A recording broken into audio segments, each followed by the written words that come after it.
आकाश सारस्वत जी। राजवल्लभ श्रीहरि। गुरुदेव, आपके चरणों में कोटि कोटि प्रणाम। गुरुदेव, मेरी पत्नी गर्भवती है, वो यहाँ आने में असमर्थ थी, अतः उनका प्रश्न था कि गुरुदेव ने कहा है कि ऐसे समय में नित्य भागवत जी का पाठ करना चाहिए। मैं करती हूँ, परंतु उसमें कुछ समझ में आता है, कुछ प्रसंग समझ में नहीं आता, तो फिर मन नहीं लगता। ऐसी स्थिति में मुझे क्या नहीं, लगने से कोई मतलब नहीं है। आपको केवल भगवत चर्चा करनी है। मान लो भगवान को विराजमान करके भागवत के 2 अध्याय हिंदी के सुना रहे हैं आप नियम पूर्वक, तो आप जब सुना रहे हैं तो आपके गर्भ के संस्कार अच्छे पड़ रहे हैं। आपको आधा घंटा नाम कीर्तन करना है, राधा राधा राधा, वो आपको आनंद आए ना आए, आपके गर्भ के संस्कार पड़ रहे हैं। जो गर्भस्थ शिशु है उसमें संस्कार पड़ रहे हैं। आप सात्विक भोजन करें और जब से गर्भ हो तब से ब्रह्मचर्य रहें। जब तक संतान न हो जाए तब तक ये सहवास न करें। ये जो मूर्खता की जाती है ना, ये संतान के ऊपर बहुत बड़ा हानिकारक दोष है। उसके अंग प्रत्यंगों को कमजोर करना, उसकी बौद्धिक शक्ति को कमजोर करना, उसके अंदर कामादि विकारों का भारी सृजन करना। जब गर्भस्थ शिशु होता फिर माता पिता सहवास करते हैं, ये बहुत हानिकारक होता है। इसलिए ब्रह्मचर्य का पालन करें जब तक संतान उत्पत्ति ना हो जाए, बहुत सावधानी से। और नाम कीर्तन, भगवत चर्चा, सात्विक आहार, तो जो पुत्र या पुत्री होगी वो बहुत अच्छे संस्कार वाली होगी, वो राष्ट्र भक्त होगी, वो भगवान की भक्त होगी, समाज का मंगल करने वाली होगी। तो मन लगे न लगे उससे कोई मतलब नहीं। दवा खाते हैं ना, तो मन लगे न लगे उसमें कोई स्वाद से मतलब थोड़ी होता है। हमें दवा खा ली है, ऐसे ही हमें दवा मानकर भगवत चर्चा करनी, भागवत की कथा करनी, भगवान नाम कीर्तन करना है, भगवान नाम जप करना है। आगे धीरे धीरे स्वाद आने लगता है। प्रारंभ में तो मन बिल्कुल नहीं लगता है, तो आप करिएगा, उस गर्भस्थ शिशु पर उसका प्रभाव पड़ेगा। नाम जप का, भगवत चर्चा का और ब्रह्मचर्य रहिएगा। जब तक संतान प्रकट ना हो जाए तब तक फिर सहवास नहीं करना चाहिए। जिस दिन से पता चल जाए कि कोई जीव आ गया गर्भ में, तो उस दिन से ब्रह्मचर्य रखना चाहिए। ये कुछ नियम संयम रखे जाएं तो संतान बहुत उत्तम प्रकृति वाली हो। लेकिन माता पिता अपनी वासना से इतने पीड़ित होते हैं कि उनको संतान की कोई फिक्र नहीं होती। जो मनाया सो खा लिया, जैसे मनाया वैसे आचरण कर रहे हैं, जो मनाया देख लिया सुन लिया, वैसे ही बच्चे पैदा होते हैं। फिर वही थप्पड़ी आते हैं माता पिता को कि तुमने संस्कार अपने ठीक नहीं रखे, तो हमारे संस्कार कहाँ से ठीक होंगे। और वही फिर माता पिता को घर से निकालते हैं, नाना प्रकार के त्रास देते हैं। नहीं तो सात्विक जीवन जिया जाए तो बहुत सुंदर संतान होंगी, जो आपको भगवान के समान मानकर पूजेंगी। माता पिता को भगवत मातृ देवो भव पितृ देवो भव। पर जी इसी के रिगार्डिंग एक और प्रश्न था।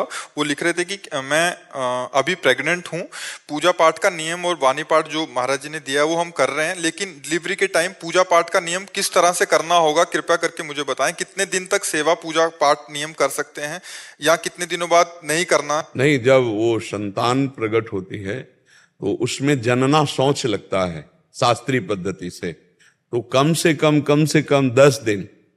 तो उसमें प्रगट में न पूजा कर सकते हैं आप, न प्रगट में ग्रंथ छू सकते हैं।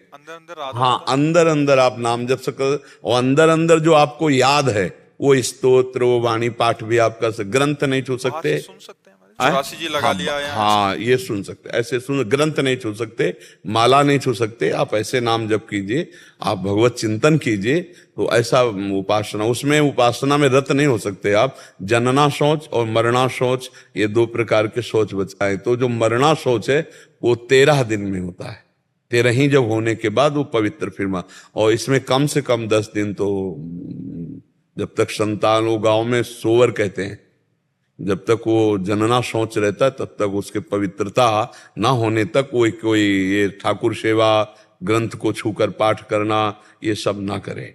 ऐसा शास्त्रीय पद्धति है। पर जी आजकल प्रैक्टिकली क्या होता है कि हॉस्पिटल आदि में जब जाते हैं तो अपने घर में जब वहां से वो संतान उत्पन्न हो जाए, घर में आवे, तो वैसे नियम पालन करें। पर जी कभी कभी क्या होता है, डॉक्टर्स जब डिलीवरी कक्ष में जाते हैं जहाँ होना होता है, तो वहाँ ये कंठी आदि उतारने को अगर बोले, हाँ कोई बात नहीं, उतार देना चाहिए। जैसे MRI तो क्या होती ना, उसमें तो किसी की भी होती उतारा देते हैं डॉक्टर लोग कार्य के लिए। तो हमको जब शरीर के लिए तो उतार देते हैं, उसमें कोई परेशानी नहीं। और जैसे भी घर आवे फिर और पवित्र हो तो फिर कंठी धारण कर ले। देखो सही बात तो है अंदर के चिंतन की बात है। जो खास बात है वो मन का परमात्मा से जुड़ना है। अब उसको धीरे से हम लोग बाहर फंसे तो बाहर से धीरे धीरे जोड़ना शुरू कर देते। नहीं, अंदर अगर भगवत चिंतन अखंड चल रहा है तो वो बहुत बड़ा महात्मा है, वो बहुत बड़ा साधु है, वो बहुत बड़ा तपस्वी। अंदर से सा वही मना कृष्ण पदार विंदयो। दुर्वासा जी को यही भ्रम हो गया था कि अम्बरीश जी चक्रवर्ती सम्राट हो, मेरे समान भजन कहां कर सकते हैं, क्योंकि मैं दूर्वा अंकुर का रस पीता हूं और बलकल की लंगोटी लगाता हूं, और वो राजा चक्रवर्ती रानियों के बीच में रहे। खास बात अम्बरीश जी की थी, सा वही मना कृष्ण पदार विंदयो, सीधे मन भगवान के चरणों में लगा है। तो अब तपस्या का अहंकार होना, त्याग का अहंकार होना और दैन्य होकर भगवान का भजन करना, तो परास्त हो गए दुर्वासा जी। त्रिभुवन में सुदर्शन चक्र ने दौड़ाया उनको और आकर अम्बरीश जी के चरणों में गिरना पड़ा। तो खास बात है भगवान का चिंतन।